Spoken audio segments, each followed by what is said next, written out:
వీరభద్రుడు యజ్ఞాన్ని ధ్వంసం చేసిన యోధుడు. ప్రజాపతి దక్షుడు మహాయజ్ఞాన్ని ఘనంగా నిర్వహించాలని సంకల్పించాడు. దేవతలు, ఋషులు, గంధర్వులు అందరినీ ఆహ్వానించాడు. యజ్ఞవేదిక అద్భుతంగా అలంకరించబడింది. వేదమంత్రాలు గంభీరంగా మార్మోగుతున్నాయి. కానీ ఒక ముఖ్యమైన దేవుడు మాత్రం ఆహ్వానం పొందలేదు, మహాదేవుడు శివుడు. దక్షుడు తన మనసులో శివునిపై అసహనం పెంచుకున్నాడు. శివుడు సాధారణంగా శ్మశానవాసి, విభూతి ధరించినవాడు, ప్రపంచ నియమాలకు అతీతుడు. ఇవన్నీ దక్షునికి నచ్చలేదు. తన అహంకారంతో శివుడిని అవమానించాలని నిర్ణయించాడు. ఈ విషయానికి తెలిసి దక్షుని కుమార్తె మరియు శివుని భార్య అయిన సతీదేవి తీవ్రంగా కలత చెందింది. ఆహ్వానం లేకపోయినా తండ్రి ఇంటికి వెళ్లాలని ఆమె భావించింది. శివుడు ఆమెను ఆపడానికి ప్రయత్నించాడు.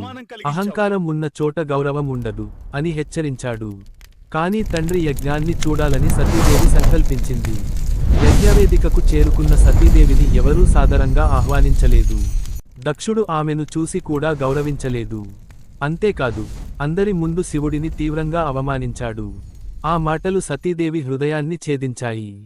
తన భర్తను అవమానించిన చోట తాను నిలబడలేనని ఆమె గ్రహించింది.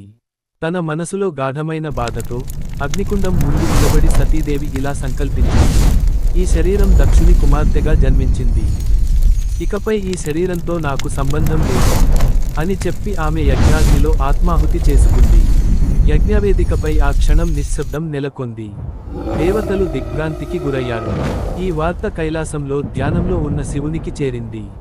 సతీదేవి మరణ వార్త విని ఆయన కోపంతో రుద్రరూపం ధరించాడు.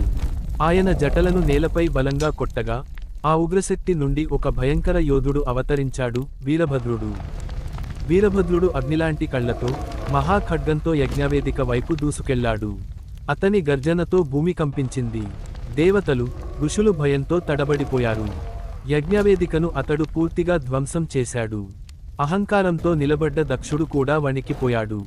చివరకు వీరభద్రుడు తన ఖడ్గంతో దక్షుని శిరస్సును ఖండించాడు. యజ్ఞం నాశనం అయింది. దేవతలు శివుని క్షమాపణ కోరారు. కోపం శాంతించిన తరువాత శివుడు దక్షునికి మేక తలాన్ని అమర్చించి మళ్లీ జీవం ప్రసాదించాడు. అహంకారం పగిలిపోయింది. వినయం పుట్టుకొచ్చింది. ఈ సంఘటన తరువాత సతీదేవి తిరిగి పార్వతి రూపంలో జన్మించి మళ్లీ శివుని వరించింది.